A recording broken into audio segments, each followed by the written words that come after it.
just in terms of, you've spoken about it a little bit, you personally as the CEO, owner of a business, has this benefited you, just personally? Yes. I mean, I know that, we have to shut it down sometimes. I mean, you have to have that time where, you cut out the noise and just be able to relax and whatever. But you know what? Having it on the cloud, and if something comes up, as far as we always get these great ideas and whatever. And actually, one of the ideas that just came up that I saw is we've been doing the price list, not wrong, but I'm going to say we can do it better. And this weekend was an example. I saw on there that we can set up our price list, not for discounting, but actually for raising prices. So if I have a reseller, as an example, that I may put on there a 1.2 increase in the price as compared to, always been 0.8 or whatever, going a discount. Mm-hmm. That saves us time because we get a lot of what I call these resellers from all over the place that, want, a price. And we have been arbitrarily just raising the price.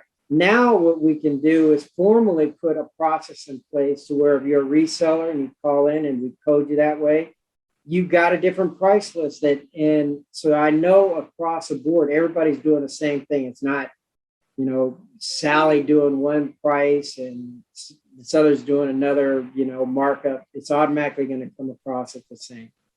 So it sounds like you're able to make more global decisions that the system is helping you manage.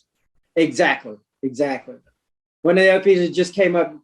You could type into this way too much, but I was just found out that globally we have 9.3. So we had outstanding quotes going all the way back to 2017. And I was like, well, it's probably time to clear out some of them quotes. And with 9.3, you have to physically go to each one and close it, or you can highlight them and do a close. Well, the highlighting gets a little dangerous because you need to make sure that you do it right. Well, the nice thing about 10.0, you can put a check mark on each one that you want to close and do it that way, which makes it a lot easier to kind of make sure you get it done right. Because, once you close something, you can't unclose it. That's one thing that's nice about, SAP is it's unforgiving when you do stuff like that. If you close it, you can't bring it back. Yep. Got to create a new one. For a very strongly enforced audit trail for sure. Yes. Which is a good thing. With owners that are kind of thinking about, the potential of moving their on-premises systems to the cloud, what would be your one word to them?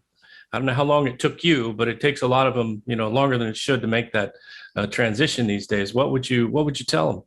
Well, one is you got to make sure the hardware, your basic computers are up to speed so that when you go to the cloud, you have something that, if the thing's a turtle, you can't make a turtle sprint. You got to still get computers that are, pretty fast.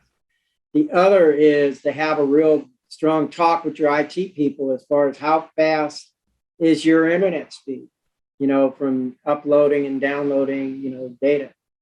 And then also trying to understand that now you're not going to have to deal with all of the updates. Updates are not a problem. It takes too much time. And then guess what? You may end up cutting some of your IT budget, that the fact that you may not need as many people for all of that. I mean, a prime example today, we came in, we couldn't get on to SAP for whatever reason.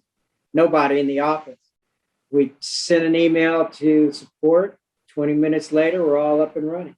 I mean, that to me, that's great as compared to I got to run and try to find the IT guy, have him do all this research. At that point, it was done.